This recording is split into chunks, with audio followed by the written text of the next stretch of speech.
जीवन सुखदायी, संपन्नदायी, समृद्धीने परिपूर्ण बनण्यासाठी उत्तर भारतीय समाजाच्या वतीने पाताळगंगा नदीच्या ठिकाणी दरवर्षीप्रमाणे याही वर्षी छठपूजा आयोजित करण्यात आली होती।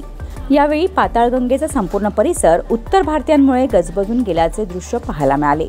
कुटुंबियांसमवेत छठपूजा करण्यासाठी गर्दी असल्यामुळे या ठिकाणी यात्रेसारखे प्रचंड स्वरूप निर्माण झाले होते। खोपोलीत गगनगिरी मठासमोर तर चिंचवली नदी विसर्जन घाट व शिळफाटा परिसरात उत्तर भारतीय महिलांनी आणि पुरुषांनी एकत्रित येऊन पूजा अर्चना केली। यावेळी दर्शनासाठी नगराध्यक्षपदाचे उमेदवार दत्ताजीराव मसूरकर, डॉक्टर सुनील पाटील आणि कुलदीपक शेंडे एकत्र आल्याने खोपोलीतील एकोप्याचे दर्शन घडले। राष्ट्रवादी काँग्रेस, अजित पवार पक्षाच्या विधानसभा अध्यक्ष अश्विनीताई पाटील, रमेश जाधव, मनीष यादव, माजी नगरसेवक मोहन अवसरमल, किशोर पानसरे, शिंदे शिवसेना उपशहर प्रमुख दिनेश थोरवे, तात्या रिठे, माजी नगरसेविका माधवी रिठे, रुपेश देशमुख यांच्यासह सर्व पक्षाचे नेते उपस्थित होते। Bureau report, news 46, Raigad, Khopoli.